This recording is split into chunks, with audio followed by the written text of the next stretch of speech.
في بلدة من إحدى بلاد العالم العربي، كانت تعيش امرأة جميلة الشكل والطباع مع ابنتها الوحيدة وحيدتين في منزل قديم بعض الشيء. وفي يوم من الأيام، بينما كانتا جالستين تتسامران مع بعضهما البعض، طرق باب منزلهما، ففتحت الطفلة الصغيرة وإذا بها امرأة غريبة ليست من الديار. خرجت لها الأم وطلبت الغريبة منها أن تضيفها.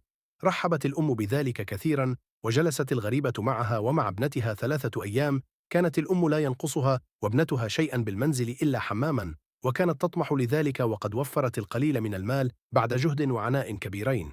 المرأة الغريبة لم تجلس معهما إلا لسبب في نفسها.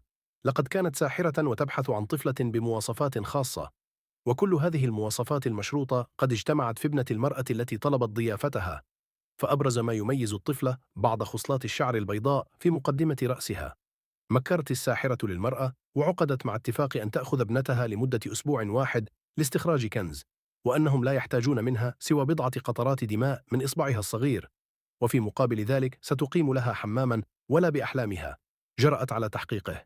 في البداية رفضت الأم، ولكن رفضها صحبه شيئا من التردد، واستطاعت من ذلك أن تدخل لها الساحرة وتجعلها تطمع في عرض الدنيا الزائل.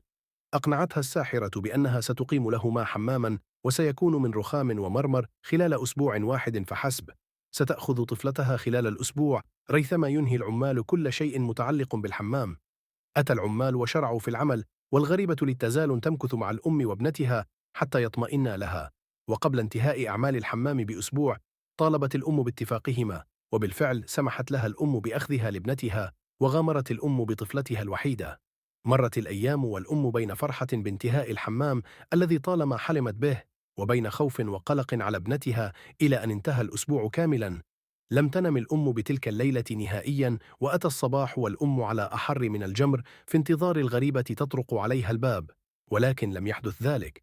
ذهبت الأم للحمام فوجدته قد اكتمل البناء وصار خلابا للغاية، ولكنها لم تجد أحدا من العمال، ولا زالت تنتظر حتى انتهى اليوم، ولم تأتي الغريبة بابنتها كما كان اتفاقهما. مرت الأيام والشهور ببطء شديد، والأم في انتظار ابنتها، ولكن دون فائدة. لم تستطع الأم الاستمرار في الحياة دون ابنتها. فارقت الحياة دون العام من غياب ابنتها عنها من شدة آلامها وحزنها على فقدها لابنتها. بقي الحمام شاغرا بلا استخدام منذ نشأته، حتى قرر أحد أقارب الأم فتحه للعامة لاستغلاله ويكون ثوابا لها. ولكن حدث شيء غريب للغاية. كان كل من دخل الحمام هرع للخارج دون رجعة، وعندما سئلوا عن السبب قالوا بأنه تخرج من أرضية غرفة المياه الحارة خصلات شعر بيضاء كالسنبلة. وبعدها يبدأ صوت بالصراخ. أطلقوا عليه الحمام المسكون، ومع كثرة الشكاوى أجبرت السلطات على البحث في أمر الحمام بالتحديد السر وراء خصلات الشعر البيضاء.